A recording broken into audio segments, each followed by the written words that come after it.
welcome to the chill out portion here at Online Race Industry Week. And I do want to let you know that if you want to find out more information, you can certainly ask questions in the chat feature. Just type them in, and we will try and get to as many of your questions as we can if you have them. And please feel free, ask anything. And also want to remind you that if you want to find out more information about Chill Out, you can always go to epartrade.com and make sure you sign up if you have not yet. And you can go directly to the Chill Out page and contact them directly for more questions as well. So, John, I don't want to butcher your last name, so I'm going to take a stab at it and say Marcellana. Did I get that right? That's good. That's good. Yeah, it's Marcellana, but that's really good. Okay, thank you very much. At least I prefaced it by saying that. First of all, just advanced driver cooling systems is what Chill Out offers. Tell us a little bit about the company and exactly what you guys do and how you benefit racers. So we focus on core cooling technology. Basically, racing has always been ice driven as far as driver cooling, with the exception of one other system that runs 12 volts in the past, and it's always been very expensive to get something that's not ice based. I believe when it first came out, the Rini system was about $9,000. But when we first started this venture, we took a look at the incumbent, which was School Shirt, and we looked at their shirts, and we were just like, it's a Hanes t-shirt with sewing tubes, and we really didn't like it. And Charles has already been in the industry as far as manufacturing, so he reached out to me and asked me, hey, do you want to create a shirt, like a better shirt for people? And I said, absolutely, let's create something nicer. This was about September of 2018, August of 2018 is when he reached out. And we had some prototype shirts, something that did not show like the cooling veins. But when October came around, he invited me to his office and said, hey, take a look at this real quick, put this vest on. And he takes out this contraption. I mean, it looked like a computer. He plugged my vest in, and the vest was cold. And I told him, Charles, we got to figure out how to make this work in a hot car. Which is the big challenge right there, not just to make it work in a hot car, but to make it work with great efficiency. And, I mean, a lot of these shirts or cooling systems, if they fail, could actually be worse than whenever you had them in it. So what sets you guys apart? I mean, you have a system with no more ice, a system that's just simply designed for racing. It seems like this is a product that's really been in need of some further development. Correct. And one of the biggest hurdles that we had to jump, as you just mentioned, it has to be efficient. You have a car, you have an alternator, you have a battery. Your car uses a lot of that power. You don't want to lose horsepower. You don't want to draw 40 amps out of the system. When we initially launched with the version 1.5, we tried to get it down as close to 30 amps as possible. And that was really tough. We figured out that, hey, listen, if we force air into the system, I think we can get that amp draw down. Let's get a better wiring harness. And we've actually gotten it down to about 15 to 18 amps. You can run it at 15 to 18 amps. At full bore, it maxes out at about 25 amps. And we've done a lot of research and development to get the system going. We used to rely on a lot of third-party products, including like a NACA duct, a plenum, an inline fan, air ducting system to get air into it. After the first year, we went ahead and got everything together to where it's our own brand. We now have our own inline blower, our own ducting, our own plenum. I believe we're the only company right now that sources 4-inch NACA ducts as well. So we put everything together, and it's not, all our accessories is not just used for the chill out systems. I mean, people use them for brake ducting and brake cooling as well. Wow, that is pretty impressive if it's multi-use. How powerful is it? I mean, if you're going to be telling people that you're going to cool them, they want to be cool. So how powerful? Well, with proper airflow to the system will run at 1700 BTUs to your body. And you have to pair that It's kind of like an amplifier and speakers. You know, if you had great speakers but a poor amp, the speakers won't sound good. If you had a great amp and poor speakers, the speakers still won't sound good. So we paired it with a shirt with about 160 feet of cooling vanes in it. So a standard cool shirt and our club shirt also has about 40 feet of cooling vanes, and that's designed to give you the perception of cool. When you get up to 160 feet of cooling vanes, what it's designed to do is actually cool down your core, so you get cold blood, you know, to your head, cooler blood to your arms, cooler blood to your legs. And for some people, it actually eliminated the need for helmet cooling because their head is staying cool because your core is cool. As far as like temperature, when we were doing some tests, when we released version 1.5, we ran a 14-hour race in Sebring, 98 degrees in Sebring, and we had about 12 cars that was running on a 14-hour race, and it was averaging anywhere from 55 to 60 degrees at full bore for 14 hours. Now that we've developed the Pro system, which has a bigger evaporator, a bigger condenser, and also a bigger reservoir. So the reservoir went up from 5 ounces to 13 ounces, and the condenser and evaporator are 50% bigger. And now you're seeing 8 to 10 degrees lower on a really hot day. So you're seeing 42 to 52 degrees on a really hot day on the Pro system. Wow, that's incredibly impressive. Now, when you start talking about 160 feet of tubing, then I start to wonder, okay, how comfortable is this? How well would this fit underneath my my driving suit? It's very comfortable. I mean, the SFI rated material is really thin, and it fits and forms around your body. The hardest thing to do about this shirt is taking it off. And you know, it's kind of like those things that where you put on crazy people, pretty much to tie them up. So that's the hardest thing about the shirt. But a lot of people don't take them off because some people have one of our systems laying in the pits because you can plug it in a regular AC 110 volt plug-in, so they stay cool outside the car as well. So most drivers just keep the shirt on. Yeah, I will say with fire suits being designed the way they are, I think a lot of racers have learned to become contortionist in some way, shape, or form to be able to get those on and off. When it comes to some of the efficiencies, the rotary compressor, could you tell us a little bit more about that?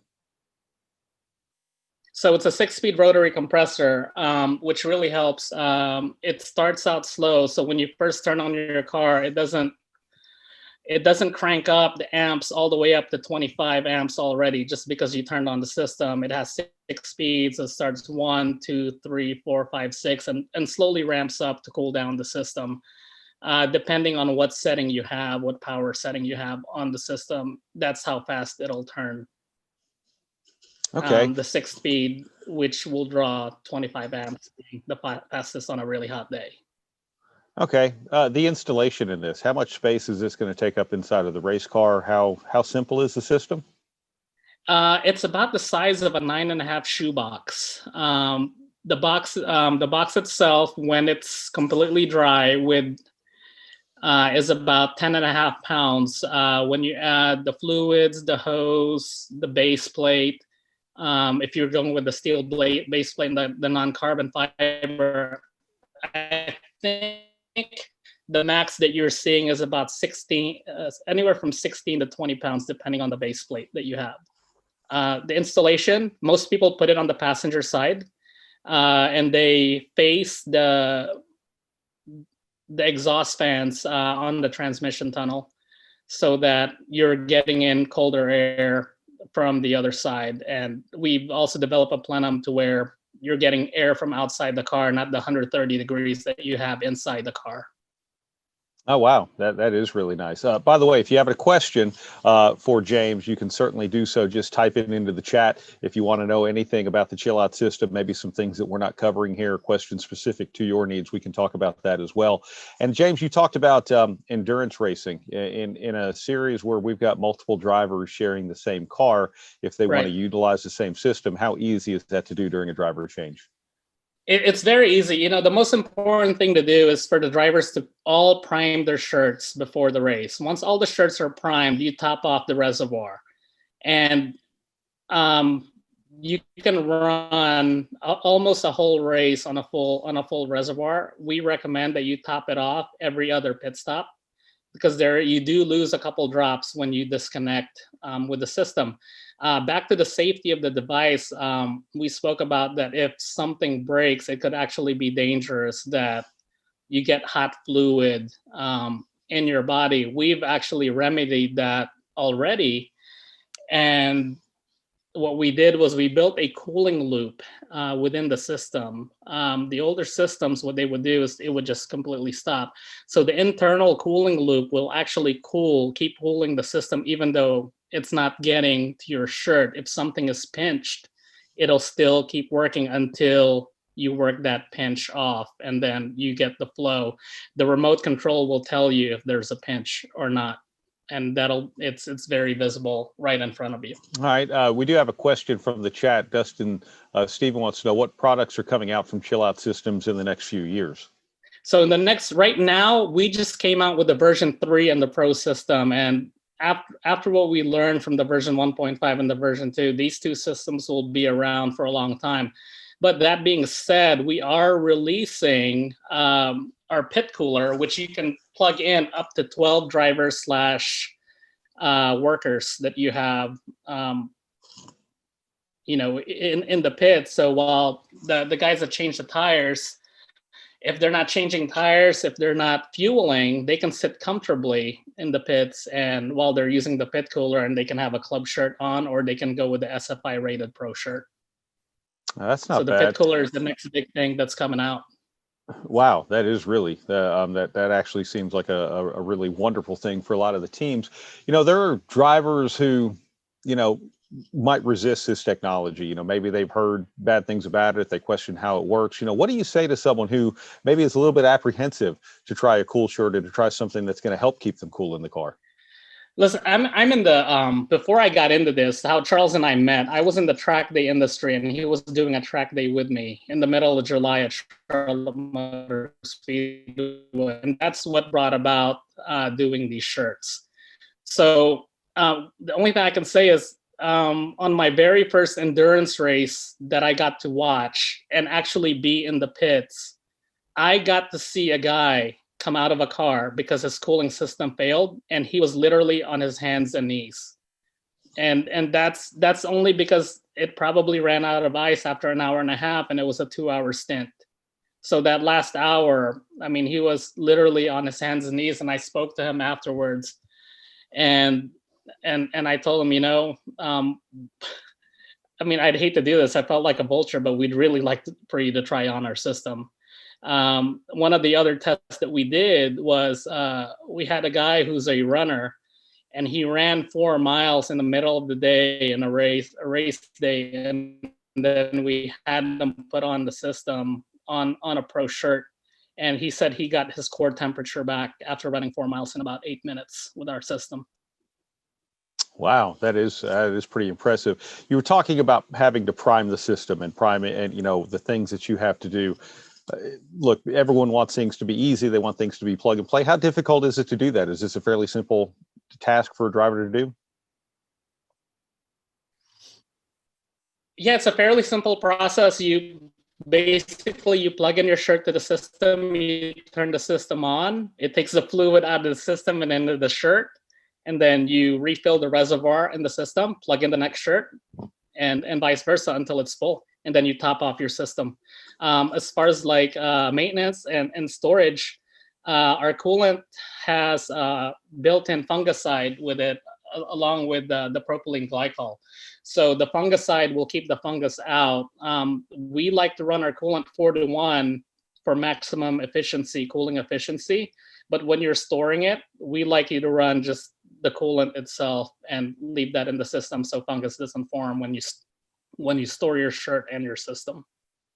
And is it a pretty simple thing to clean out and, do everything that you need to do to maintenance it? Because, it's one thing when the driver wants it too, but the people working on the car are going to have to obviously work on the system as well.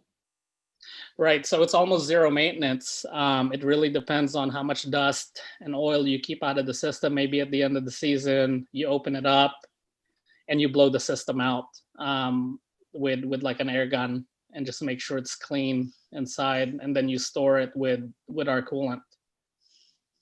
Again, if you have a question for James, just type it into the chat and we'd be happy to answer them. Chillout Systems are keeping drivers cool. I mean, that is what they're in the business of doing, but also doing it in new and innovative ways. When it comes to the shirts, and can I run one shirt for the season? Do I need to have a couple of them? What do you recommend?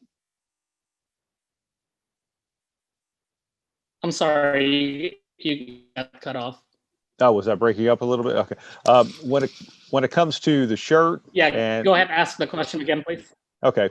When it comes to the shirt, how many do I need? Is one going to get me through the season? Am I going to need a couple of them? What do you recommend?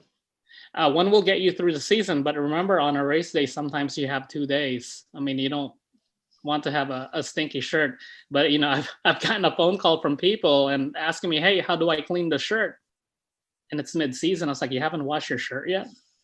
But basically it's just, you just wash it on delicate and hang dry it. Don't put it in the dryer. You can wash it with the fluid inside. Our fittings are completely sealed, so you can wash it with the fluids inside the shirt.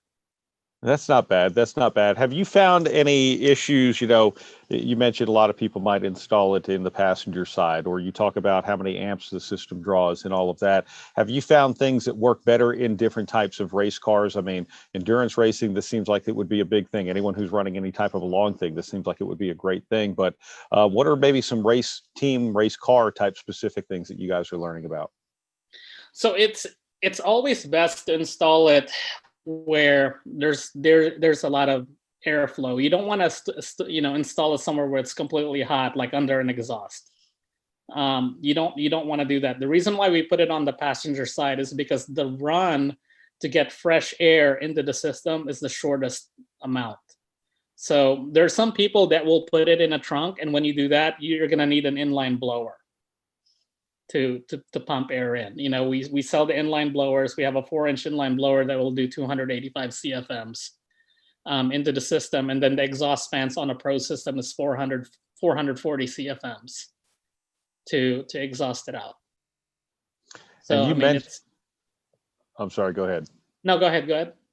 So you mentioned that people are using your systems to cool other things, not just cool the driver and all of that. What other applications do you see that becomes useful for racers? We've had people buy them for like cranes. The people that work these cranes.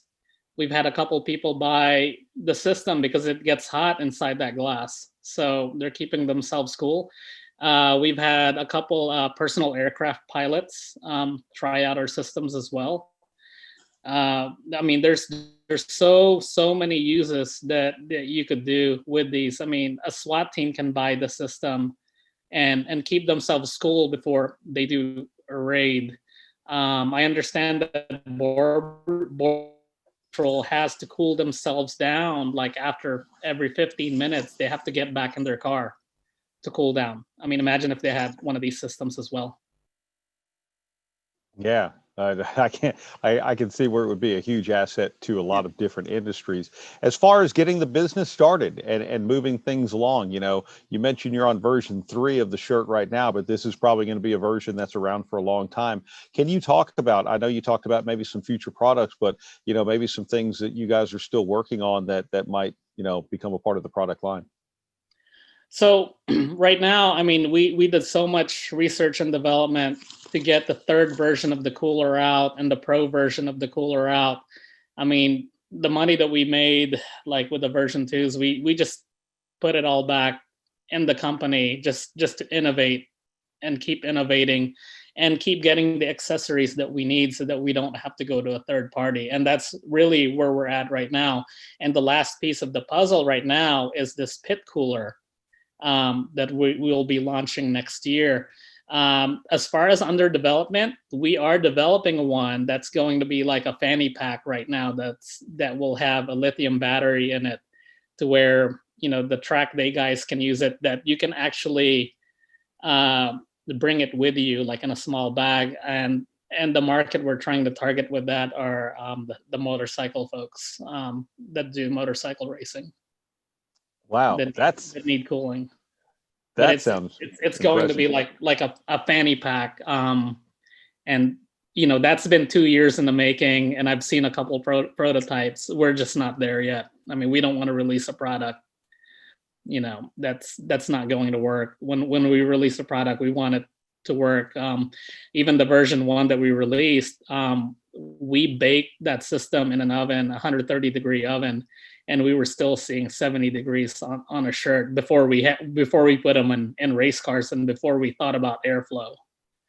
So I mean, we're really bench testing the stuff out of these things. That does sound impressive. Are you finding that when you talk about things like having no ice and the efficiencies of the system, and basically the fail safes that are in the system, I think to me that seems like one of the bigger selling points there, that you're not going to essentially cook somebody if the system fails. Are you finding that people are becoming pretty welcoming to what you guys are having to offer, including people that have used previous products in different generations? I think the word is getting around that the system works. We have about 450 units out right now in the wild worldwide. We have certain teams in New Zealand and Australia testing them in their V8 Supercar series. And, you know, we won't mention the team, but there's a couple teams in NASCAR that's picked their system up and they're testing it right now. And it's major teams. I just can't mention who they are. We are in IMSA, TCR, SRO, and yeah, I mean, it just works. And you know, we're almost 2 years into this, and we've sold about 450 of them, and we hope to sell more as the word spreads.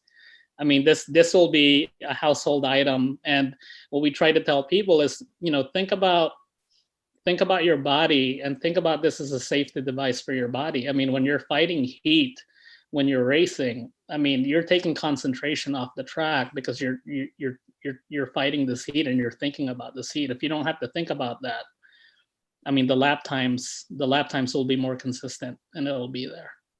Yeah, that is very, very true.